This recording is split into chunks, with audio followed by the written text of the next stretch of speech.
Vamos a orar. Nuestro Padre, queremos agradecerte por esta oportunidad de poder hablar acerca de tu persona, acerca de lo que tú eres para nosotros y rogamos, Padre, que tu Espíritu nos ayude a entender lo que tú eres y lo que deseas también de nosotros. En tus manos, Padre, ponemos estos momentos en el nombre de Jesucristo. Amén. Siempre los nombres de cada uno de nosotros tienen que decir acerca de lo que es nuestra personalidad.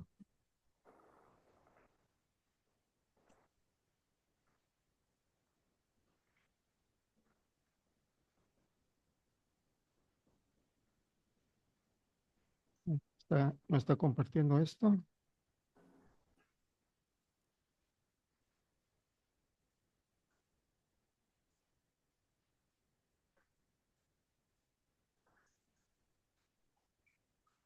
Ah, pues aquí, pues. Sí. Ok, En la antigüedad no existía. ok, gracias. Ujú. Bien, a ver, no está muy alto. Vamos a bajarle un poquito el volumen aquí.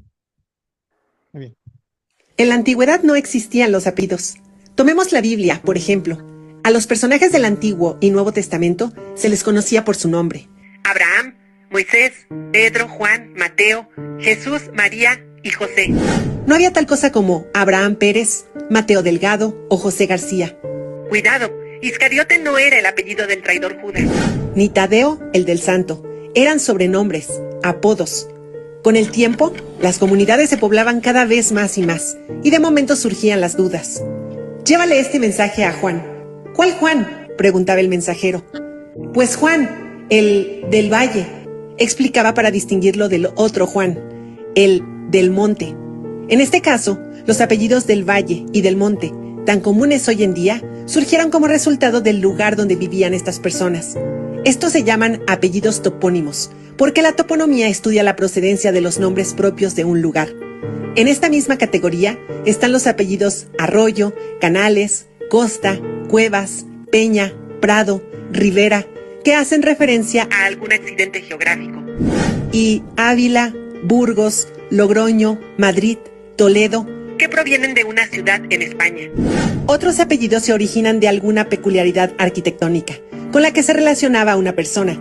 Si tu antepasado vivía cerca de varias torres, o a unos pasos de unas fuentes, o detrás de una iglesia, o al cruzar un puente, o era dueño de varios palacios, pues ahora entiendes el porqué de los apellidos torres, fuentes, iglesias, puente y palacios.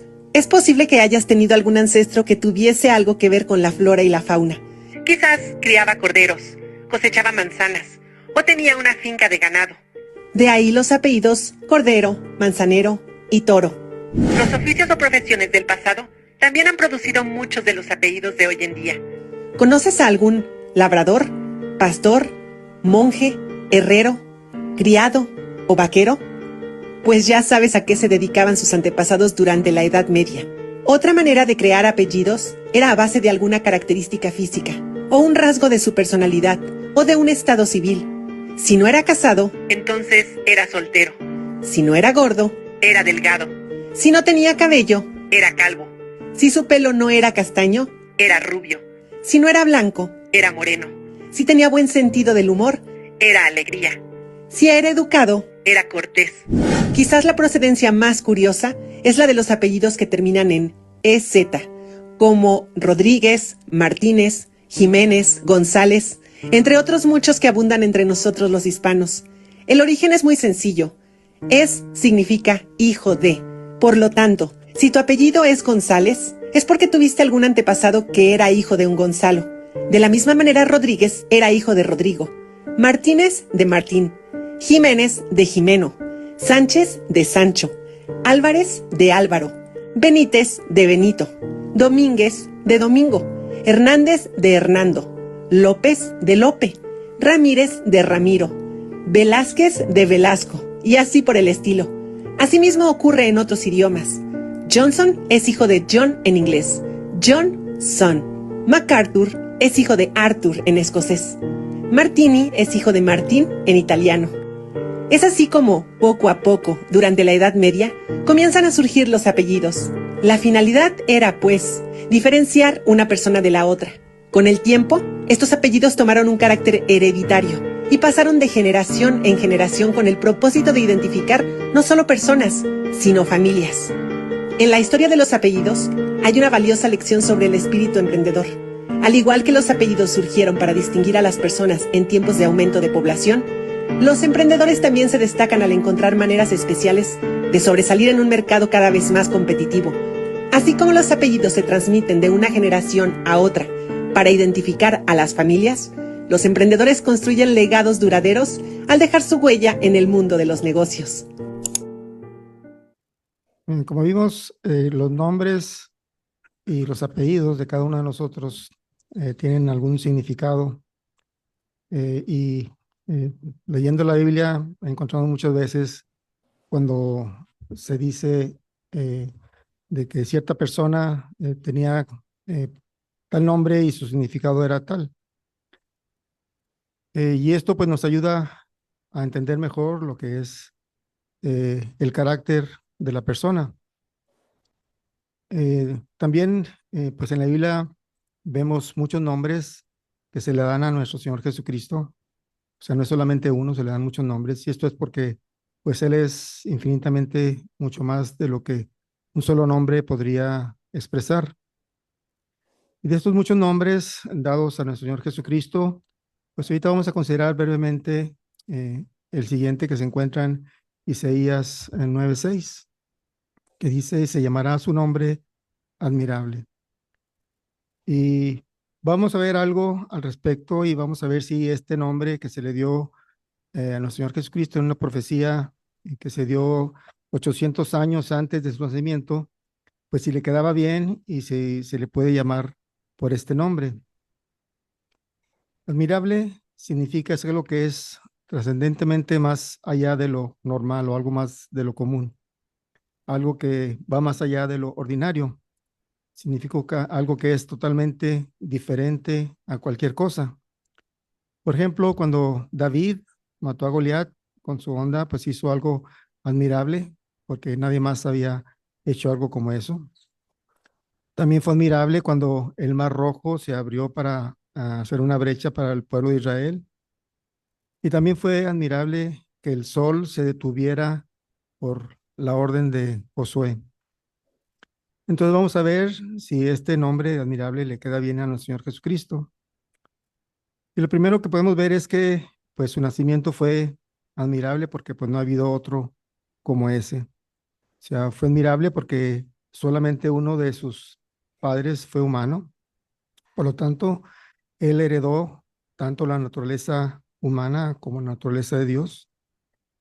Él vino a este mundo para ser el príncipe de príncipes, el rey de reyes, pero pues su nacimiento no fue esperado con gozo. O sea, el nacimiento de un príncipe normalmente sucede en el Palacio Real y es celebrado con expresiones marcadas de júbilo por todo el país, como sucede, de hecho, actualmente en algunos lugares del mundo.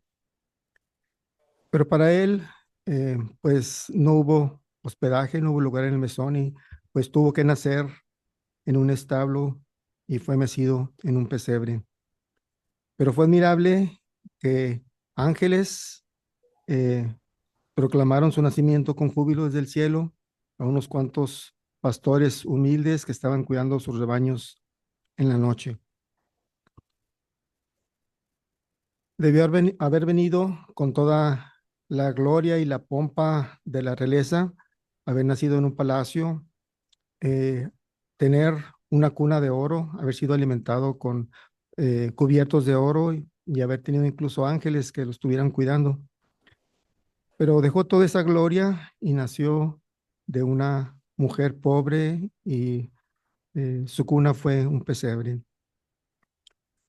También podemos pensar en para qué fue que nació. Él vino a bendecir y no a maldecir, a levantar y no a derribar. Vino a buscar y a salvar lo que se había perdido, a dar vista a los ciegos, abrir las puertas de la prisión y hacer libres a los cautivos, a revelar el amor del Padre, a dar descanso a las almas cansadas, a hacer bendición para todo el mundo, pero no fue bien recibido. Vino para hacer todo eso y aún hay muchos que no le dan un lugar en sus corazones. Su nacimiento también fue admirable en esto, que una estrella guiara a los hombres sabios de Oriente a través del desierto hasta el lugar en el que se encontraba. Nada como esto ha sido anunciado jamás en la venida de alguien más en este mundo. Y tan pronto como se supo de su nacimiento, el rey de ese país buscó matarlo y ordenó el asesinato de inocentes bebés en Belén. Y pues estos niños fueron los primeros que murieron por causa del Señor Jesucristo. También su carácter fue admirable porque ningún otro ha alcanzado su perfección. Es admirable que este personaje más grande que haya existido viniera de tal oscuridad para convertirse en más famoso de la historia.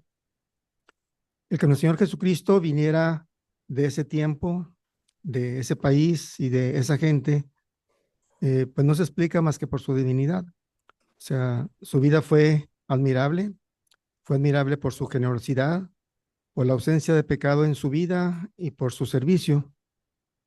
Aún sus enemigos, cuando lo acusaban, no pudieron poner ningún cargo sobre él, sino solamente el que él decía que Dios era su Padre. Y también lo acusaban de que hacía bien aún en el día de reposo. Y no se puede encontrar ningún rastro de egoísmo e interés propio en su vida.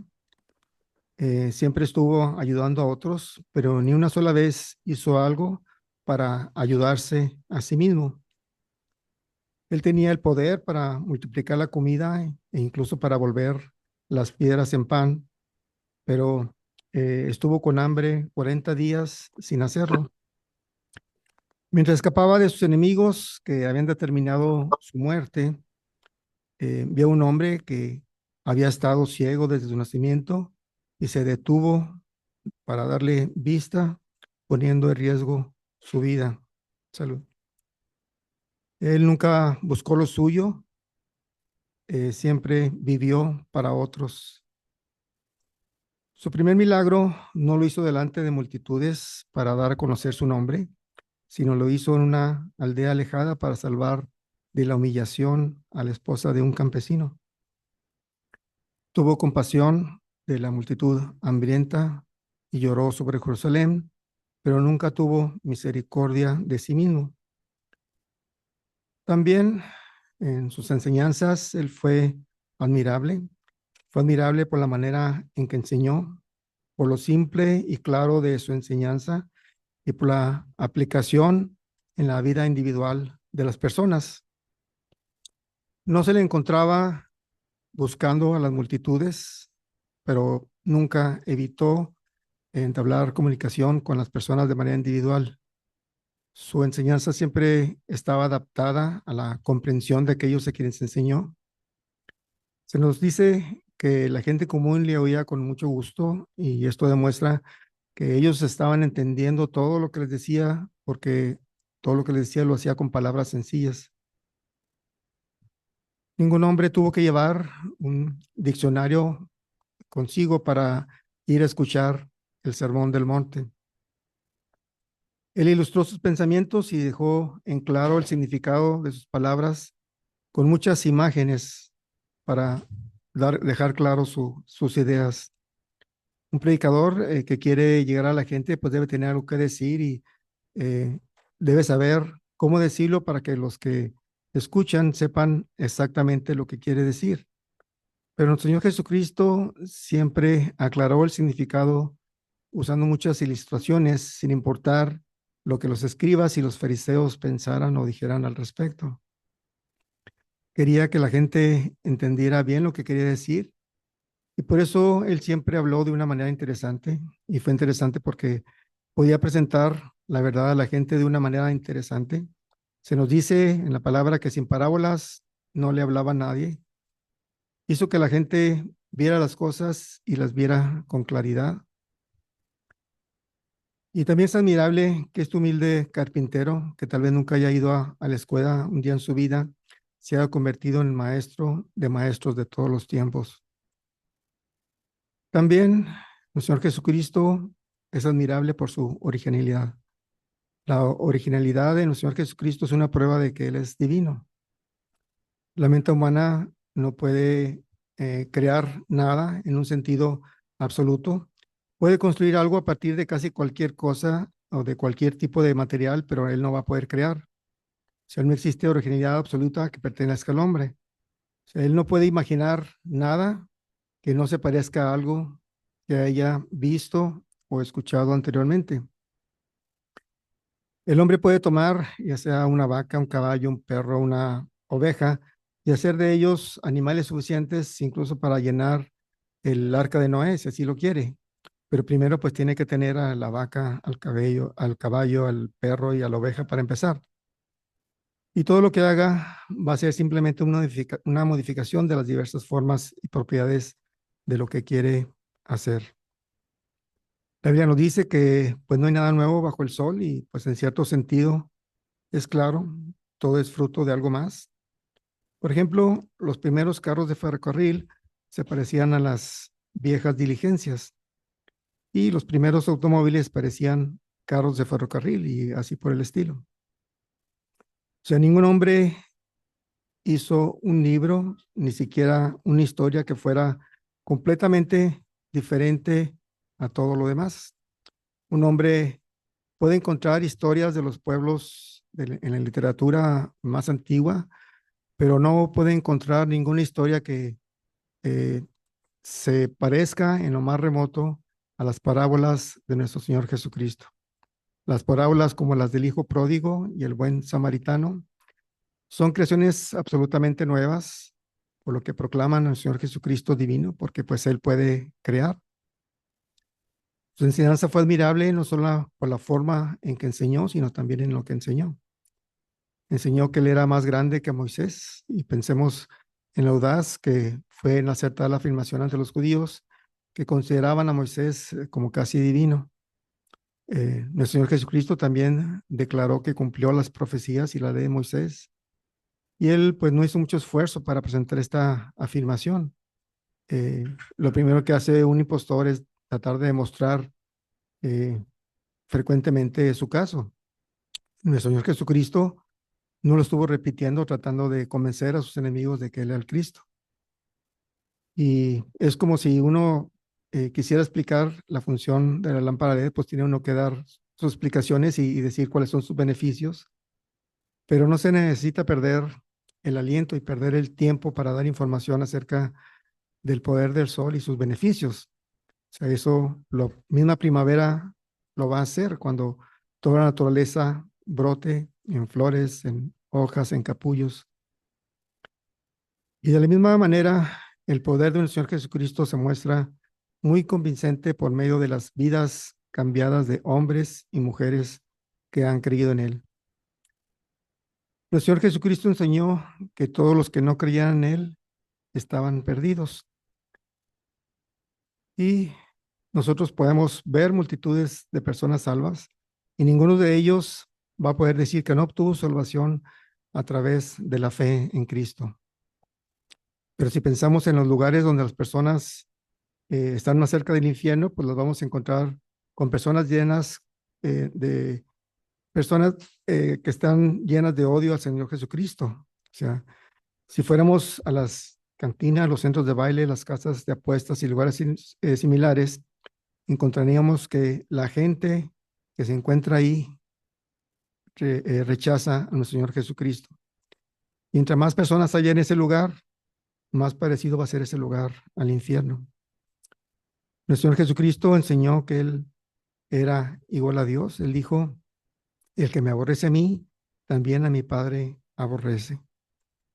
Y dijo, venid a mí todos los que estáis trabajados y cargados, y yo os haré descansar.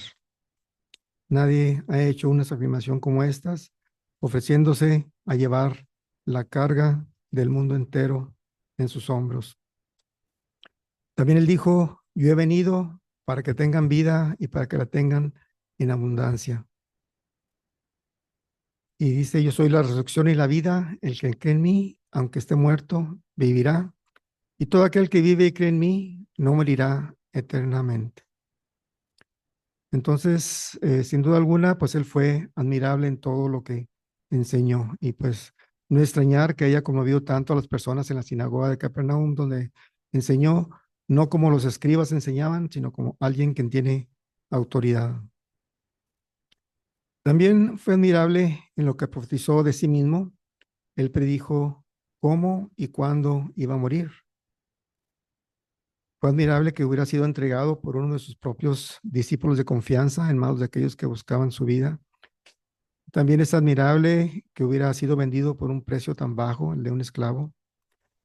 También es admirable que haya sido condenado a la muerte en la forma en que lo fue, tanto por las autoridades religiosas de ese tiempo como por las civiles y por el testimonio de testigos falsos hablando en el nombre de Dios, cuando realmente en ese juicio las leyes de Dios fueron violadas.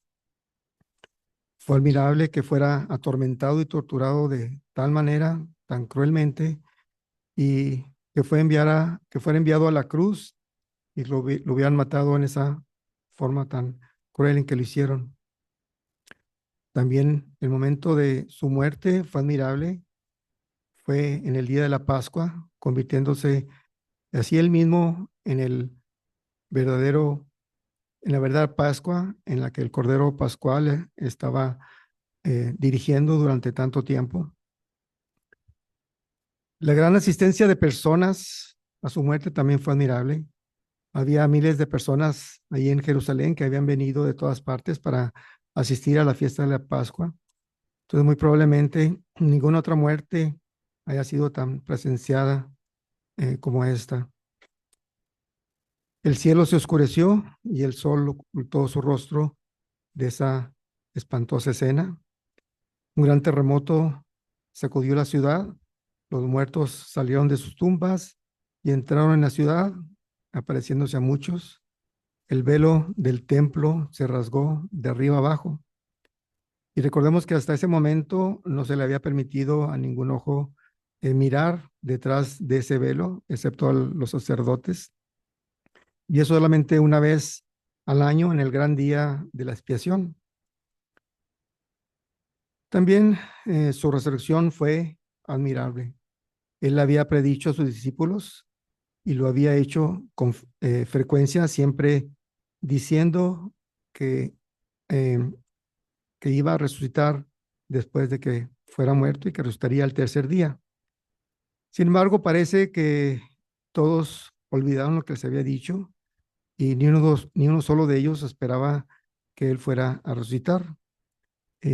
Ninguno fue al sepulcro en la mañana del tercer día, excepto las mujeres, y eso solamente fueron para preparar de una manera completa su cuerpo para su permanencia total en la tumba.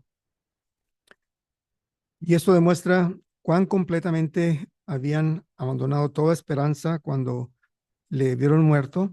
Incluso se nos habla de algunos que salieron de la ciudad, porque se nos habla de dos que iban en camino a Emaús. Y la forma de su resurrección también fue divina. Yo creo que ninguna mente humana podía haber imaginado una escena igual.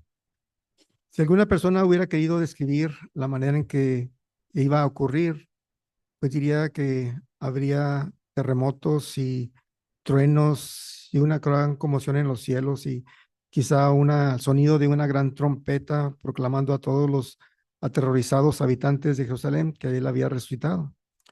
Pero fue muy diferente. Un ángel quitó la piedra de la boca del sepulcro tan silenciosamente como se abren las flores. Y las mujeres que llegaron temprano, pues no encontraron desorden dentro de la tumba, sino que todas sus ropas de lino con las que había sido revestido estaban cuidadosamente dobladas y ordenadas. Y luego también fueron admirables las apariciones registradas después de su resurrección. De nuevo, tan diferente de lo que alguna persona hubiera pensado. Se apareció a cada uno de sus mejores amigos, pero ninguno de sus enemigos llegó a verlo. Y podemos saber que esta historia de la resurrección es cierta porque pues nadie más que Dios habría hecho que las cosas sucedieran en el orden que sucedieron y de la manera en que sucedieron. Y pues el efecto de su enseñanza pues ha sido muy admirable. Nuestro Señor Jesucristo eh, no dejó grandes universidades para promulgar sus doctrinas, sino que la confió a unos cuantos humildes pescadores cuyos nombres ahora son los más conocidos en toda la historia. Visto desde el punto de vista humano, la probabilidad de que todo lo que había dicho nuestro Señor Jesucristo se olvidara en unos pocos años, pues era muy grande. Nuestro Señor Jesucristo nunca escribió un sermón ni publicó ningún libro. Nada de lo que dijo fue esculpido en piedra o grabado en bronce. Sin embargo, su doctrina ha perdurado durante más de 2000 años. Han ido hasta los confines de la tierra y han obrado milagros donde quiera que han ido. Cuando nuestro Señor Jesucristo inició su ministerio, pues Roma gobernaba el mundo y sus legiones invencibles estaban por todas partes. Pero ahora, a través de las enseñanzas de este humilde hombre Galileo, a quien mataron sus soldados, su poder y su religión ya han desaparecido. El gran templo de Diana de los Efesios ahora está en ruinas y no se pueden encontrar a ningún adorador de ella. Cuando el Señor Jesucristo alimentó a 5000 con unos cuantos panes y pescados, y también cuando sanó a una pobre mujer que tocó el borde de su manto, pues no había todavía ni iglesia, ni hospital, ni ninguna institución de caridad, y pues ahora son tan incontables como la arena del mar. Cuando la nube brillante lo ocultó de la mirada de quienes lo amaban, con ese amor que los llevó al martirio, el único registro que quedó grabado de todo lo que dijo fue solamente lo que se escribió en sus corazones. Pero ahora podemos encontrar cientos de libros dedicados a considerar esas palabras. No ha habido nunca palabras con tanto peso y que han sido tan consideradas como las de este humilde hombre que no tenía dónde recostar su cabeza. El conocimiento del mundo se ha sentado a sus pies con la cabeza descubierta y se ha obligado a decir una y otra vez, jamás hombre alguno ha hablado como este hombre.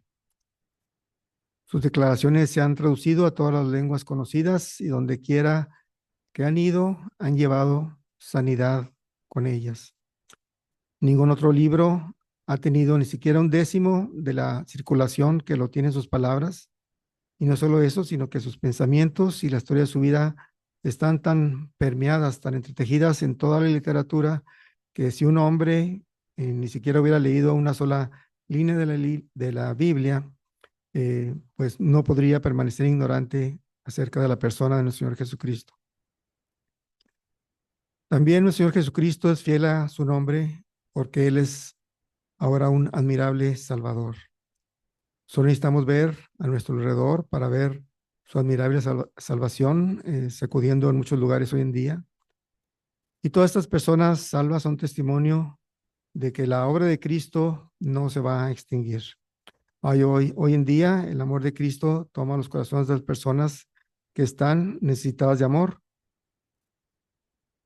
Cuando estaba en la cárcel, Juan el Bautista envió a dos de sus discípulos al Señor Jesucristo para preguntarle, ¿eres tú aquel que había de venir o esperaremos a otro? Nuestro Señor Jesucristo mandó la respuesta a Juan y le dijo, los ciegos ven, los cojos andan, los leprosos son limpiados, los sordos oyen, los muertos son resucitados y los pobres son anunciados, y a los pobres es anunciado el Evangelio. Y esa prueba de su poder es tan evidente en casi todas partes del mundo como lo fue en aquel tiempo en Galilea. Y si alguien tiene ojos para ver las obras de Dios, pues siempre las va a encontrar por todos lados. La Biblia nos dice que los cielos cuentan la gloria de Dios, pero hay personas tan ciegas que lo único que ven cuando ven el arco iris es solamente una señal de cómo va a estar el clima.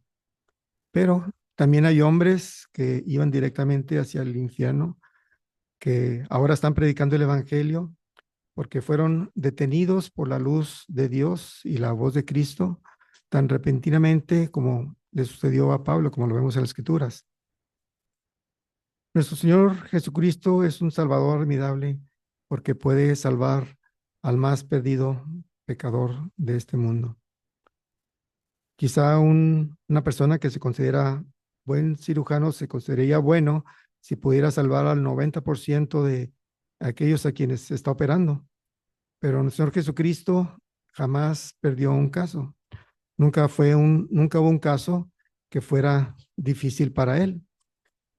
Sus discípulos continuamente encontraban casos que pensaban que no tenían ninguna esperanza, y esto demuestra lo poco que lo conocían a él mientras estuvo con ellos.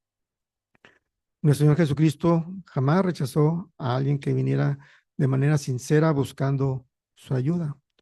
Le trajeron eh, todo tipo de casos difíciles, pero ya fuera con un toque o con su palabra, Él hizo que todos sus problemas desaparecieron. O sea, no hubo diferencia entre los casos más difíciles y entre los más fáciles que enfrentó. Y pues lo mismo es cierto hoy en día, porque pues nuestro Señor Jesucristo no cambia, Él es el mismo ayer, hoy y siempre. O sea, Él puede salvar tan fácilmente al más grave pecador, aquel que ha cometido infinidad de asesinatos, como aquel que solamente ha robado un solo dulce. También es un Salvador admirable porque puede salvar en un instante, más rápido de lo que la persona pueda pensar. Él puede darle vida eterna. Es cuestión de solo mirarlo a Él y vivir, tal como hicieron los israelitas cuando miraban a la serpiente levantada en el desierto y vivían. Tan pronto como las personas viene a Él y pues Él le va a recibir, tan pronto como recibe ese regalo de la salvación que tanto ha deseado, podrá tenerla, porque el Señor Jesucristo dice, el que a mí viene, no le echo fuera. Y Juan dice de él, mas a todos los que le recibieron, a los que creen en su nombre, les dio potestad de ser hechos hijos de Dios. No se necesita mucho tiempo para esto. El Señor Jesucristo es un Salvador admirable porque puede salvar en un instante. Y también nuestro Señor es un Señor admirable porque es un Salvador paciente. Él dice, el Señor no retarda su promesa, según algunos la tienen por tardanza, sino que es paciente para con nosotros, no queriendo que ninguno perezca, sino que todos procedan al arrepentimiento. Y ante tantas pruebas de que Él vino siendo Dios, dejando toda su gloria, que vino a este mundo para pagar por las culpas de las personas, que quiere salvarles, quiere su bienestar, quiere darle vida eterna. ¿Cómo alguien podía ser tan indiferente a este admirable Salvador? Y aún nosotros los creyentes, ¿cómo podemos ignorar el amor que nuestro Señor Jesucristo nos da y no buscar responder a Él también con amor, santificándonos, andando en sus caminos, obedeciéndole? Él nos dejó instrucciones: si me amáis, guardad mis mandamientos. El que tiene mis mandamientos y los guarda, ese es el que me ama. Y el que me ama será amado por mi Padre, y yo le amaré y me manifestaré a él. Entonces meditemos en nuestra vida y busquemos amar cada día más a este admirable Salvador. Padre, queremos bendecirte, adorarte y reconocerte como ese admirable Señor que hiciste todo para que nosotros pudiéramos tener la salvación, y con ella también nos das muchos privilegios que son incontables. Gracias, Padre, por amarnos de esa manera. Te bendecimos y rogamos por aquellas personas que todavía no han llegado a ti para que vean su necesidad y vengan a tus pies. En el nombre de Jesucristo. Amén.